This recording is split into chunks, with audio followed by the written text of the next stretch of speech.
and welcome to Wait, It Gets Better, the improvisational storytelling podcast, where every week we bring you stories fresh out of the story oven. I am, of course, Levi. I'm Reed. And I'm Seth. And we are here to tell you a story. Well, folks, new story, new week, new story. What story elements do you guys have? I have economic system. I have something based on a book I'm reading. And I have Pantheon. So who should go first? Seth, does yours have any world building to it? Mine has a bit of world building to it. No, I'd say probably what I've got has more to do with the villain, I think. Oh, great. So I think Pantheon and where did you have Reed? You just said it. I have economic system, and if I had to go first, I would put it in the context that I imagine it. So it maybe be better if you guys go first. Because I could fit it in. You know what I mean? It's one of those. How about this? Levi, Reed, then me. Sounds good to me. So the Pantheon, as we understand it in the current day and age of our story, is represented by these 10 statues that exist all around the world.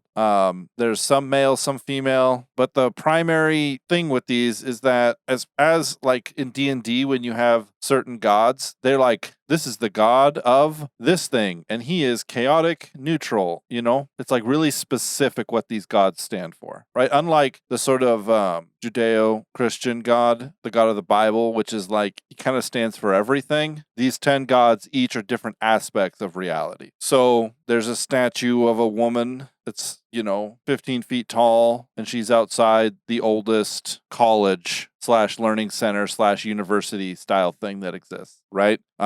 There's in the largest market in the world, there is a man standing there holding up scales, and he represents, and I don't have, strictly speaking, these individual gods, but there's 10 of them, and we can basically say that there's one for each kind of major system that exists. Like there's a harvest one, there's one in the middle of the ocean, there's one based around warfare, right? And the story behind these is that there were these ultra powerful beings that came to the earth, right? Whether they were traveled here on their spaceships or whether they teleported here with magic, I don't know. But they came here and they had a great war. It was a destructive war. They built up a society and then they killed each other off, and it was horrible and terrible. And sort of as this last team of 10, each personified a different aspect of civilization or of the earth and of prosperity of an ecosystem,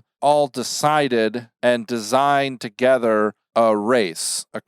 They all together created a race of beings, right? Not a running race? No, not a foot race, but a race of beings. Whether that be humans or something that looks like humans, I don't know. We'll figure it out once we get the movie deal, right? But one thing that they couldn't do is they couldn't create a soul specifically. They could create a soul, but they couldn't create the sort of dynamic system of humanity, right? It was difficult for them to create an individual, right? They were super powerful kind of beings, but they didn't have the ability to do that. But what they did have the ability to do was to siphon off a bit of their own sort of creative life force and give it to the beings, right? So they created these sort of complex structures, and they created these beings, and then they gave themselves away to these beings, and in doing so, they kind of went into like a hibernation mode. So these statues are actually the beings, right? They're actually the beings, and they've just given so much of their life force away that they can kind of influence people, they can kind of answer prayer, they can kind of speak to people, but they need more people. So each of the statues has their hands in two different ways. One of them has their hand kind of with their palm facing up as if to accept, and one of them has their palm down as if to give. And if you touch the accept palm, then you give up the force that God gave to this race back to the God. And if they get enough, then they can come back. If everything is taken away from them, so if you were to touch the give then you would take some. And when they created the race, they created systems that distributed this power out, which then made it so that when people had children, the children still had this power, and it's just been kind of progressing down. Do you understand what I'm saying? There's like a fixed amount, and they created the sort of the perfect combination of each of their aspects distributed amongst the people in order to make people normal, right?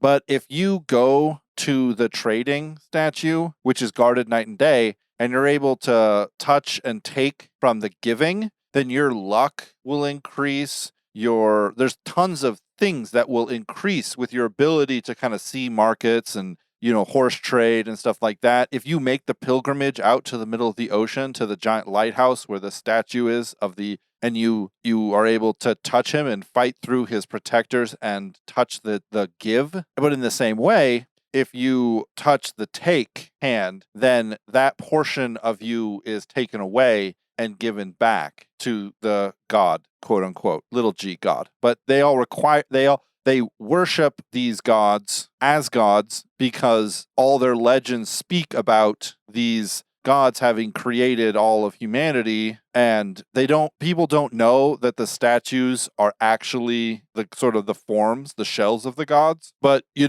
go to the greatest market in the world, and that's where this sort of civilization commerce god is. So there's some connection. It's like you want your trade, you want your little market stall to be within sight of him, and it's like the prime spots are the ones in front of his face where he's the one looking at you. You know what I mean? There's lots of little voodoo stuff like that. But there's some weirdness about it, right? Because the people who they kind of grok it, certain people kind of rise up. There's like these legendary nautical captains who no one knows why they're able to navigate the seas so well. Well, because they have a secret, they understand an aspect of this. They've either given up other aspects of their life, because each person can't just continue to take from the god, because that would be so much essence that they would just die. So you have to kind of give and take and give and take. But if you give so much of your civilization aspect, you might lose your ability to sort of understand language, because in the civilization god is the understanding and the respect for the organization of people, or like the god of war. If you take and take and take and take, you're going to become violent. And if you give up other things, people will just give up everything to the ocean god, like his protectors who live on the lighthouse and island have given up all of their ocean. So they're terrified of the ocean. They can't swim. They're stuck on the rock, So there's different aspects like that. And only some people understand the significance of the statues. Everyone else just kind of worships them as the symbols of civilization or the symbol of war, not necessarily the fact that this is like the engine. And there's cults, who believe that like certain gods will listen to them and are trying to sort of waken those gods more. There's whispers about an 11th god, a dissenter who after the Great War hid and did the same sort of thing, but seeded. That's how evil was seeded, is that he gave up himself. He participated in this thing without them knowing and gave up himself. But, it's like philosophers say that no, evil is just the result of a selfish mind, an unenlightened mind. And other people say no, evil comes from this guy in particular. So that's the Pantheon. Cool. I have like a number of questions. Like, okay, for one thing, like you mentioned that different people, have a kind of a cursory notion of these gods, but not really spend much energy focused on how alive their actual input is now in modern times or whatever. Then you have the other aspect. Is this an all or none? So if you touch, for example, if there's like a god of healing and you touch the receive hand, the palm up, receive, then they takes away from you your ability to heal. And what I'm trying to get at, like, just pick any one of them, like the harvest one, like, is it an all or none? Like, if you touch the palm up, does it all go out of you, or is it gradations? That's a great question. I would say I would say yes, it's all or nothing. Okay. So then these protectors, obviously part of the dynamic there is you have your protectors. Each god has their protectors, and they've given up all of theirs to just give this one Well, some of them have. The god of war, they've taken more of the god of war because that pumps up their ability to be violent. Yeah. Right? But the protectors have given up their aspect of the god of the sea, of the water, of nature, and that sort of locks them and keeps them on the rock because now all of nature is a mystery. Because remember, these aspects are the aspects that create and support the human psyche, right? That's what this is a cocktail of. Right. It's not powers, abilities, desires, or likes. It's literally the aspects of a human psyche. So the people who have given up to the nature gave up their ability to understand, like read clouds or understand the wind or anything like that, So each of them has their own system of protection, like, right? Yeah. So that like, for example, the marketplace guy, if he was just standing there, everybody would come and just like drain him. Right. Like, and it's a finite amount of mojo that he's got to give out. Yeah. Right? And maybe it is drained. Maybe he has like 10,000 units inside of him, right? For him to be complete, it's 10,000 units, right? And what you can take from him in a single touch is 100th of a single unit, right? So maybe he is completely drained because civilization is in full swing. So he is fully saturated throughout the world. Right. Right? So he is really just a symbol. So people don't pray to him, but people look at him as a respectful thing. Now, if society were to break down, we'll say, and I'm adding to this as I go, and people were to die, then that life force will go back to those things. So if society were to start to break down and civilization and people who held civilization in such high regard would begin to break down, then those things would start to go back to those gods. And then maybe someone would come up with some crazy scheme. They would invent cement. Yeah. Because of this inspiration towards civilization that would sort of come back to this god and he would be able to work. But I would say some of them are completely not inert, but the god of war has enough consciousness to be able to help people because they've given enough to him. You think about if there was a god of healing, you take from her health or you give to her the ability to intercede. So maybe you have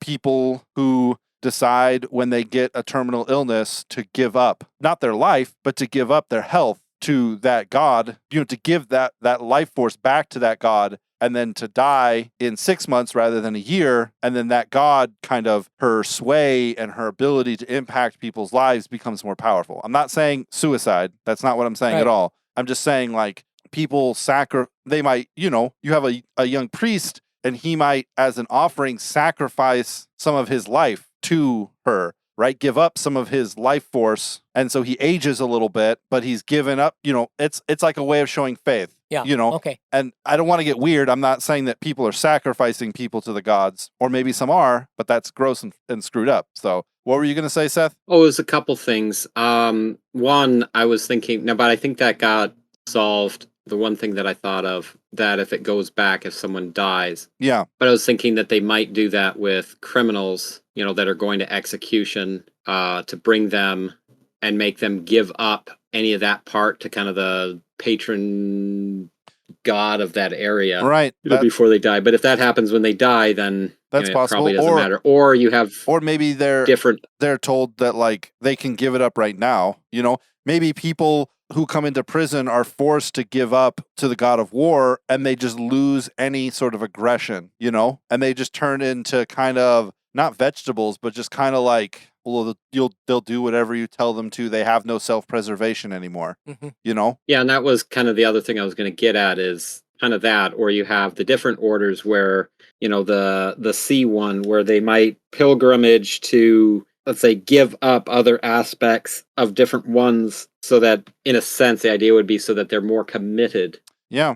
to one of the other ones. If you think it'd be an interesting thought process, but if you think like if a human can hold 100 units and they're given like 10 units of each thing, or maybe a few more, a few of the other, it's like if I give up a bunch of my commerce, my understanding or grasp on civilization, but I take up a bunch more nature, all of a sudden you become this kind of weird nature guy who doesn't understand streets or fire or the need for bathing regularly, right? But he becomes more, it's like sub races, you kind of There's a Democrat. I'm sorry, that was I was thinking I would do that. I don't want to be near civilization. Yeah. But anyways, I kind of like that idea, is that they become not sub. So if you imagine this race of people, you can kind of get these offshoots who have overinvested in a certain god's thought process and given up other aspects, and their actual psyche is different. How they problem solve is different. How they think about things is different. If someone has no regard towards organized systems as far as civilization comes in, but nature is everything to them, they're going to see a problem. They're going to see the answer to a problem in a different way. Cool. That's the Pantheon. All right. Well, the economic system that I understand is in a society that is pretty established. Where means of production and whatnot have solved a lot of the issues of scarcity. So people are getting along pretty well. Right. And little by little, as systems, developed and then became entrenched and kind of calcified. Right. Like, this is the way we do it because it's the way we've always done it, kind of thing. And as technology has expanded, the economy was managed, I'm using the word central bank, but because of technology, it's like all economic transactions are in the system, so to speak. So that what you have to spend, for example, is automatically at a touchpad established. So whether or not you can afford whatever it is, the purchase you're going to make or whatever, and your income and your expenditures are all in the central data file, so to speak. And it's a central banking system with no currency. It's all automatic and very smooth and streamlined and whatnot. Yeah. And as the system, like I say, began to calcify, certain things started taking place to rough out the edges, to smooth out the rough edges. And some things started to creep in, like wage and price control. Right. For the purpose of stability and tranquility at the expense of entrepreneurialism, for example. Problem with that is that was a limiting factor on ingenuity and personal individual industry, to make something. Like somebody that I know visited China, and you could look at a building or a something, and there was kind of a facade that seemed to be, kind of modern, but it was backed up with kind of shoddy workmanship. Right. And there was a sense that, a centralized system does not encourage individual performance. And so you just kind of go along with gray rather than sharp blacks and whites. And so this was what has happened. And as a result, a kind of a little by little kind of an intricate black market system has superimposed itself. So, a lot of the basic stuff just gets transferred and it's all on the books, so to speak. But one of the things that has happened is that there's been a real expansion in what I'm calling psycho enhancements. In other words, drugs. Right. Kind of if you think of Huxley's Brave New World, they've got their soma, the delta, the working stiffs, the kinds that just go on the assembly line and work their 8 hours and crank out X number of units, and then they get off work and then they are given their shot, they're addicted to this thing, but it doesn't have like the effects of like heroin where you have increasing need to, your tolerance that gets built up, but they've developed narcotics to the point where they could just use them as a kind of a mass means of control. You get off a drudge day of work and you have, a few hours of bliss, so to speak. Right. Yeah, but anyway, there's a really when I'm talking about psycho enhancement, really elaborate and sophisticated mechanisms for kind of enhancement of your workability as well as your leisure time. And these substances are not necessarily like, you think of like pills, or something that you ingest in some way. It's not necessarily substance. Some of it is tech, where you plug in and you receive these enhancements over a system, whatever would be the next iteration of technology as far Right. as how and so this is so these are extremely portable, which means they're readily at hand. So whereas the system did away with all currency for the purpose of control and verification, a kind of a black market parallel economic system built up with these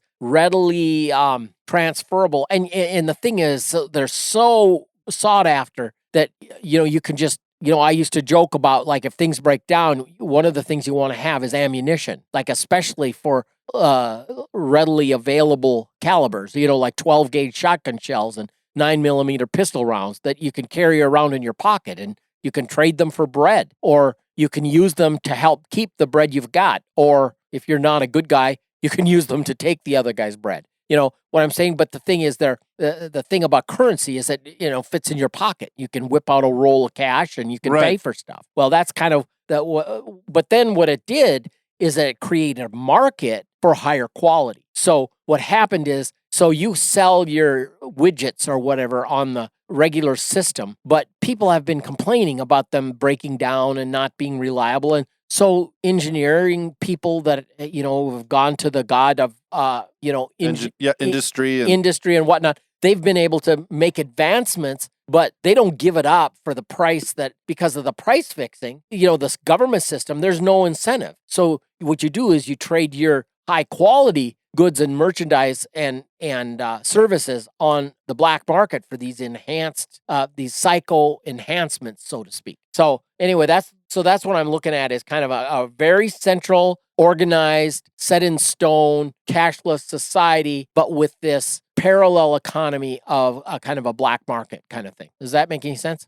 Yeah, no, definitely does make sense. Okay. I like it. All right. You got some idea about that, Seth, or you're going to introduce your Sboabyar? I was going to introduce my thing, but I had a couple questions. Okay. About how to do it.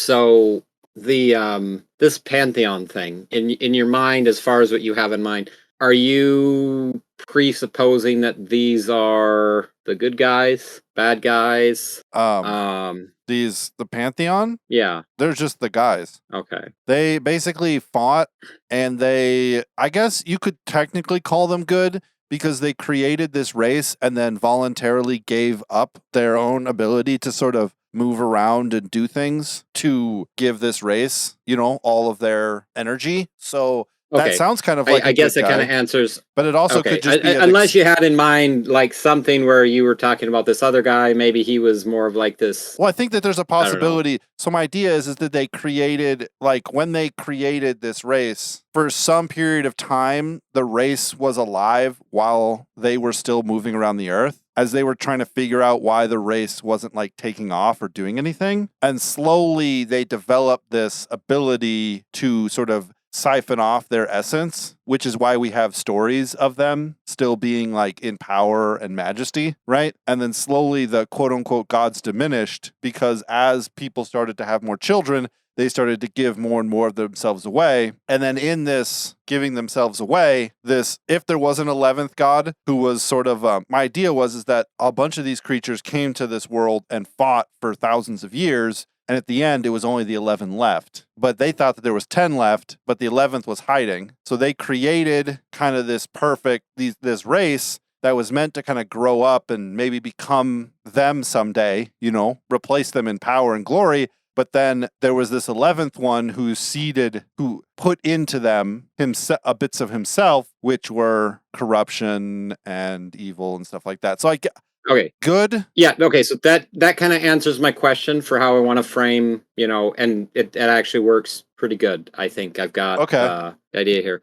Okay. So a book I've been reading is Orthodoxy and the Religion of the Future by Father Seraphim Rose. Okay.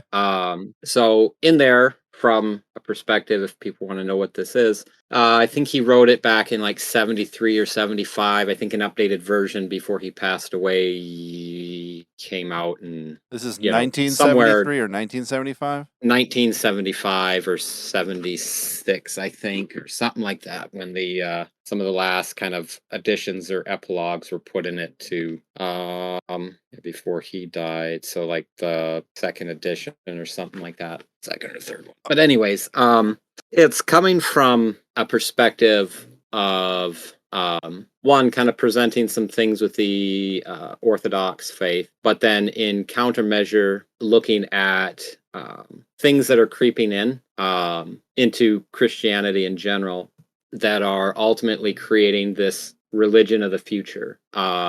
I think in some of it, some ideas of it, is kind of come to pass. I think in like the UN, right? They have like a prayer room, but then to go in there and pray, you can't bring any of your own religious like symbology into there because it has to be for everybody, right? Ooh, that's difficult. And so it's like they give everyone, but then again, here we go, they give you like a black cube or something because it's kind of generic, but seems like that's whatever.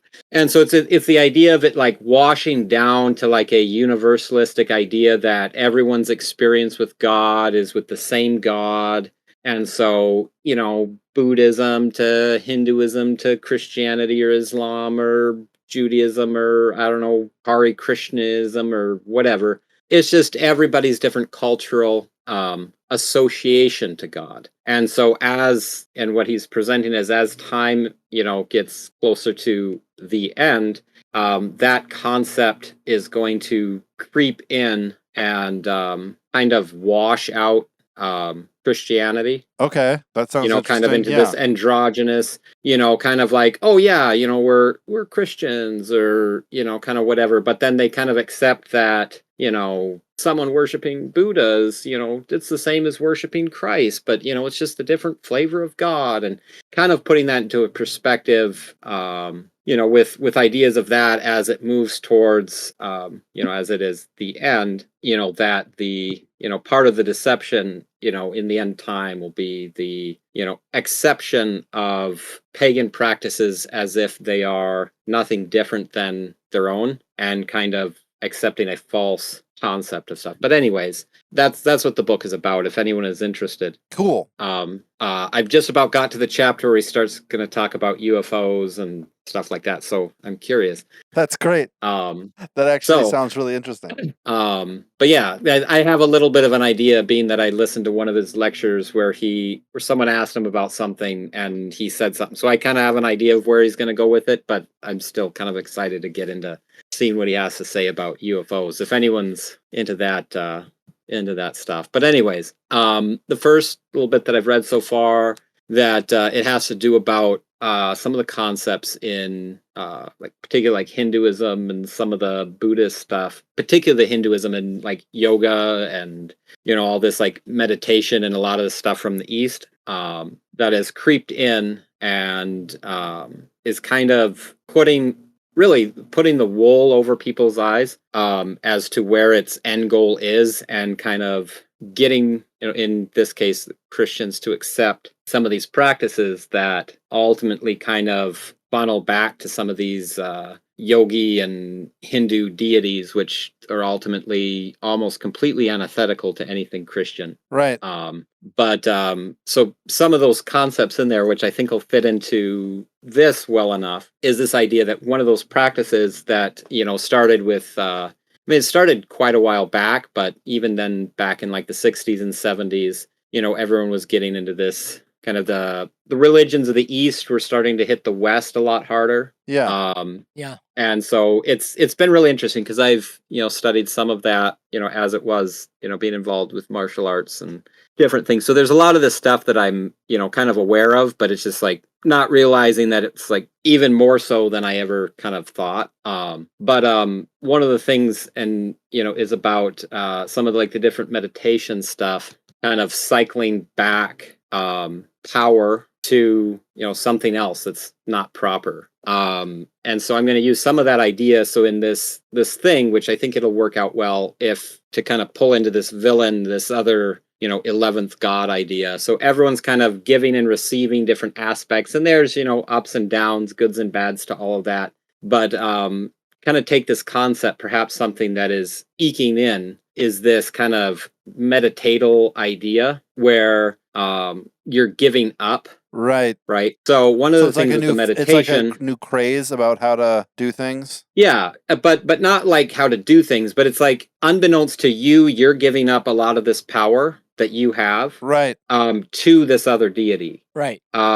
In the idea that, so in the concept of this, like with a lot of like some of the Zen, some of the particularly yoga, and there's one that kind of took a phase, and it's actually this last one is a little bit more ambiguous, but I think it's like transmutational meditation. I might have said that wrong, but Transcendental meditation. Transcendental meditation, where it's just like it hit the scene to kind of like make a profit off of it, but pretend like it wasn't attached to anything religious, so that anyone could just take 20 minutes a day. And I read the back of a cereal box and I saw it on there. It's like, take a 20 minutes in the morning and the evening to just calm yourself and meditate. And I'm like, oh, that's this, because that's exactly what this is trying to tell people to do. Whereas, like, obviously it's good to kind of like set aside time for prayer and reflection and stuff like that, but in the particular sense of some of this, or particular in some of the Zen or the yoga stuff, is you are like finding for